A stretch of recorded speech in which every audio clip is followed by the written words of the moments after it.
Hi எல்லாருக்கும் ஒரு பெரிய ஹாய் அண்ட் வணக்கம். இப்போ நம்ம பார்க்க போகிறது ரெஃபரன்ஸ் டேட்டா டைப். இந்த ரெஃபரன்ஸ் டேட்டா டைப்னா என்னென்னா, நாம் ஒரு வேரியபிளில் ஒரு டேட்டா டைப்பை ஸ்டோர் பண்ணி வைப்போம். இதுக்கு முன்னாடி நம்ம பார்த்த ப்ரிமிட்டிவ் டேட்டா டைப்பில் ஒவ்வொரு டேட்டா டைப்புமே நாம் அப்டேட் பண்ணும்போது ஒவ்வொரு இடத்த எடுத்துக்கிச்சு. ஆனால் ரெஃபரன்ஸ் டேட்டா டைப் அப்படின்றது இந்த மாதிரி ஒரு மெமரி அலோகேஷன் இருக்கும். அதாவது நம்ம ஜாவா ப்ரோக்ராமிங்கில் ஒரு வேரியபிளை நம்ம கொடுக்கும்போது அது ஒரு இடத்துல ஸ்டோர் ஆகும். ஃபார் எக்ஸாம்பிள், இப்போ 100 அப்படின்ற லொக்கேஷனில் நாங்கள் ஸ்டோர் பண்ணி வச்சுருக்கிற ஏன்ற வேரியபிளில் விஜய்ன்ற வேல்யூ ஸ்டோர் ஆகிருக்கு அப்படின்றத நம்ம அஷ்யூம் பண்ணிப்போம். இதுவே ப்ரிமிட்டிவ் டேட்டா டைப்பில் இதே மாதிரி தான் அசைன் ஆகிருக்கும். ஆனால் இங்கே b = a அப்படின்னு நம்ம கொடுத்தோம் அப்படின்னா அது அப்டேட் ஆகிடும். ஏன் அது அப்டேட் ஆகுது அப்படின்னா, அந்த இடத்துல நம்ம லொக்கேஷனை மார்க் பண்ணலை, ஒரு வேல்யூவை எடுத்து வைக்குது. ஆனால் இந்த ரெஃபரன்ஸ் டேட்டா டைப்பில் அந்த லொக்கேஷனை தான் மார்க் பண்ணுது. இப்போது இந்த 100ன்ற லொக்கேஷனை தான் இங்கே மார்க் பண்ணியிருப்போம். ஸோ இதை தான் இங்கே சொல்லியிருப்பேன், ரெஃபரன்ஸ் டேட்டா டைப் ஸ்டோர்ஸ் த மெமரி அட்ரஸ் அப்படின்னு. நம்ம ஜாவா ப்ரோக்ராமிங்கில் நம்ம எழுதுகிற ஐடிஇ மூலயமா ஏதோ ஒரு இடத்துல அந்த மெமரியில் ஸ்டோர் ஆகிருக்கும். அப்படி மெமரியில் ஸ்டோர் ஆகிருந்தால் அந்த அட்ரஸை எடுத்து பாயிண்ட் பண்ணுறது தான் இந்த ரெஃபரன்ஸ் டேட்டா டைப் அப்படின்னு சொல்கிறது. இதை ஒரு ஆப்ஜெக்ட் க்ரியேட் பண்ணுறதுக்கு இல்லை ரேமில் இருக்கிற ஒரு மெமரியை அலோகேட் பண்ணுறதுக்கெல்லாம் யூஸ் பண்ணிக்கலாம். இது எதுக்காக பண்ணுறாங்க அப்படின்னா, ஒரு காம்ப்ளெக்ஸான டேட்டா ஸ்ட்ரக்சர் இருக்குன்னா ஒரு ரியல் வேர்ல்டில் உங்களுக்கு நிறைய ப்ராப்ளம்ஸ் வரும். அந்த ப்ராப்ளம்ஸை அஷ்யூம் பண்ணுறதுக்கு ஒவ்வொரு முறையும் நம்ம டிஃப்ரெண்ட் வேல்யூ எடுத்தால் அந்த அப்ளிகேஷனோட சைஸ் பார்த்திங்கன்னா ரொம்ப பெருசாகிடும். அதனால் ஒரு டேட்டாவை ஒரு இடத்துல ஸ்டோர் பண்ணிக்கிட்டு அந்த ஸ்டோர் பண்ண டேட்டாவை ரெஃபர் பண்ணுறது மூலமா ஒரே விஷயத்தை திரும்ப பண்ணுறதுக்கு பதிலாக ஒரே விஷயத்தை இன்னொரு இடத்துல கால் பண்ணுறதுக்கு யூஸ் ஆகுது. ஸோ இதுக்காக தான் இந்த ரெஃபரன்ஸ் டேட்டா டைப் அப்படின்றது உங்களுக்கு யூஸ் ஆகுது. இப்போ ரெஃபரன்ஸ் டேட்டா டைப்பில் என்னெல்லாம் டைப் இருக்குது அப்படின்னு கேட்டிங்கன்னா, ஸ்ட்ரிங் இருக்குது, அரே இருக்குது, கிளாஸ் இருக்குது, இன்டர்ஃபேஸ் இருக்குது, ஆப்ஜெக்ட் இருக்குது, அரே லிஸ்ட் இருக்குது. இப்போது இதில் எல்லாத்தையுமே நம்ம ஒன்றா பார்க்கலாம். இப்போ நம்ம பார்க்க போகிறது ஸ்ட்ரிங்கை யூஸ் பண்ணி எப்படி ஒரு ரெஃபரன்ஸ் டேட்டா டைப் ஒர்க் ஆகுது அண்ட் ரெஃபரன்ஸ் டேட்டா டைப்புக்கும் ப்ரிமிட்டிவ் டேட்டா டைப்புக்கும் என்ன டிஃப்ரென்ஸ் அப்படின்றத இங்கே நான் காட்டுறேன். அதுக்கு நம்ம முதல்ல ஐடிஇ ஓப்பன் பண்ணிக்கலாம். இன்டெலிஜேவை நான் ஓப்பன் பண்ணிக்கிறேன். இந்த இடத்துல ஒரு பிளைனான டிஃபால்ட்டான ஒரு ஜாவா ஃபங்க்ஷன் இருக்குது. ஸோ இதுக்குள்ளே தான் இப்போ நான் கோட் எழுத போகிறோம். ஃபஸ்ட்டு நான் ப்ரிமிட்டிவ் டேட்டா டைப்பில் எப்படி ஒரு டேட்டா ஒர்க் ஆகுது அப்படின்ற மாதிரி காமிச்சிடுறேன். ஸோ அதுக்கு நான் இன்ட் a = 10 அப்படின்ற மாதிரி கொடுக்குறேன். இன்ட் b = a அப்படின்ற மாதிரி கொடுக்குறேன். பிரிண்ட்டில் நான் b அப்படின்னு கொடுத்து இங்கே நான் பிரிண்ட் பண்ண ஆரம்பித்தேன் அப்படின்னா அது லோட் ஆகி நமக்கு என்ன ஆன்சர் கொடுக்கும்னா, ஏல இருக்கிற 10ஓட வேல்யூ நமக்கு கொடுக்குது.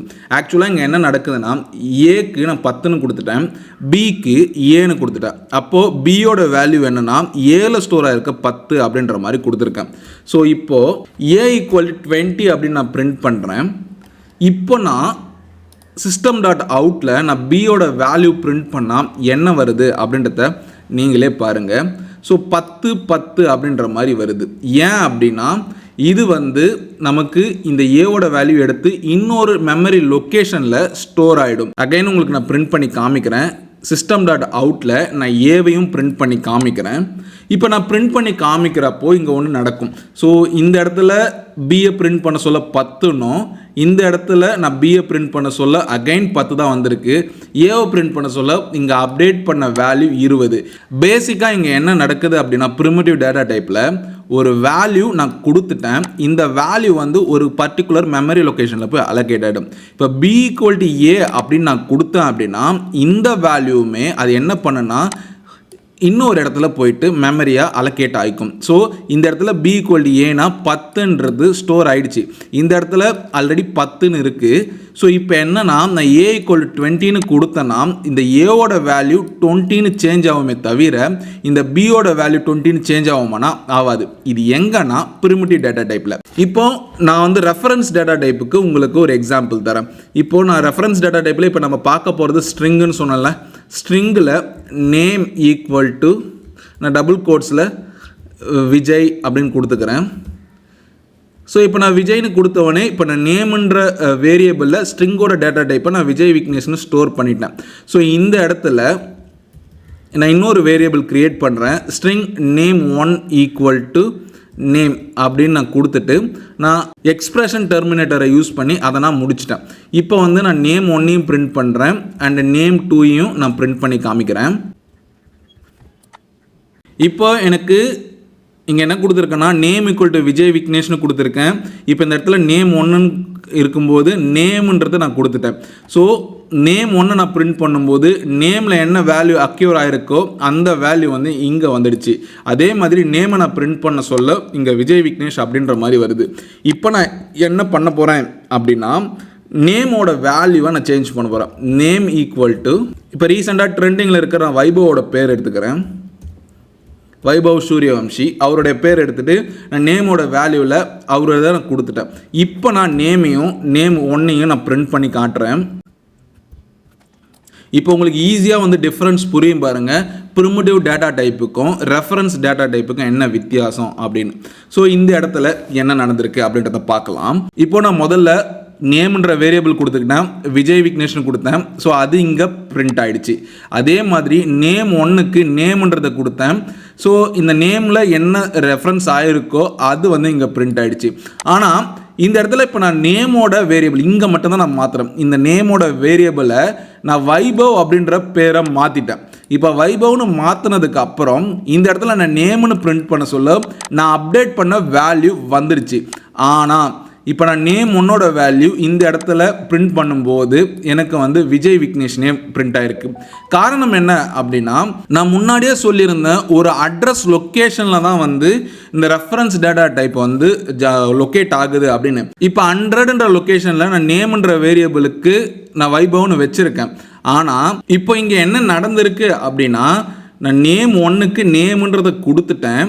நேம் 1 கொடுக்கும்போது ஒரு அட்ரஸ் லொக்கேஷன் வந்து பார்த்தீங்கன்னா ஸ்டோர் ஆகிருக்கும். அதே மாதிரி நான் நேமோட வேல்யூவை வந்து பார்த்தீங்கன்னா வைபவ் அப்படின்றத சேஞ்ச் பண்ணிட்டேன். அந்த வைபவ்ன்ற வேல்யூ வந்து பார்த்தீங்கன்னா நமக்கு வந்து இங்கே மாறிடுச்சு. ஸோ இப்போ இங்கே என்ன நடந்திருக்குன்னா விஜய் விக்னேஷ் அப்படின்னு சொல்லிட்டு ஒரு லொக்கேஷனில் இருக்கும், அதே மாதிரி வைபவ் அப்படின்றது ஒரு லொக்கேஷனில் இருக்கும். இப்போ வந்து நம்ம இந்த ஸ்ட்ரிங்கோட வேல்யூவை மாற்றும் போது என்ன நடக்கும் அப்படின்னா இந்த நேமோட வேல்யூக்கு இந்த இடத்துல 100 அப்படின்ற லொக்கேஷன் இருக்குது அப்படின்னா அந்த 100 லொக்கேஷன் தான் மார்க் ஆகிருக்கும். அது மாதிரி இப்போ நான் நேம் வைபவ் வந்து மாற்றும்போது வைபவ் அப்படின்றது வேற ஒரு லொக்கேஷனில் இருக்கும், இந்த நேமுக்கு வந்து வேற ஒரு அட்ரஸ் வந்து அப்டேட் ஆகிடும்.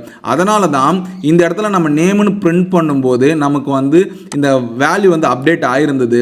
இங்கே நேம் 1ல் வந்து நான் முன்னாடியே என்ன கொடுத்துருந்தனோ அது அப்டேட் ஆகிருக்கு. உங்களுக்கு புரிஞ்சிருக்கும்னு நினைக்கிறேன். நான் மறுபடியும் சொல்கிறேன்.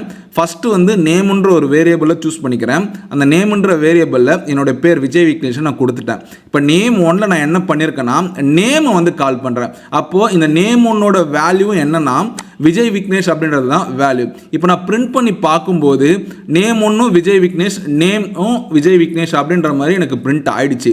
அடுத்து நான் நேம்ன்ற இந்த வேல்யூவை வந்து பார்த்தீங்கன்னா வைபவ் அப்படின்றது அப்டேட் பண்ணுறேன். இந்த வைபவை நான் அப்டேட் பண்ணும்போது இந்த இடத்துல நான் நேம்னு பிரிண்ட் பண்ண சொல்ல வைபவ் வந்துடுச்சு. ஆனால் இங்கே நேம் 1 ஈக்குவல் டு நேம்னு தானே கொடுத்துருக்கேன். இந்த இடத்துல வைபவ் அப்படின்றதானே இங்கே எனக்கு நேம் 1ல் பிரிண்ட்டாக இருக்கும். ஆகாததுக்கு காரணம் அது வந்து ஒரு மெமரி லொக்கேஷனில் வந்து பார்த்தீங்கன்னா அலோகேட் ஆகிருக்கும். அந்த அலோகேஷன் வந்து இங்கேயே நடந்து முடிஞ்சு போச்சு.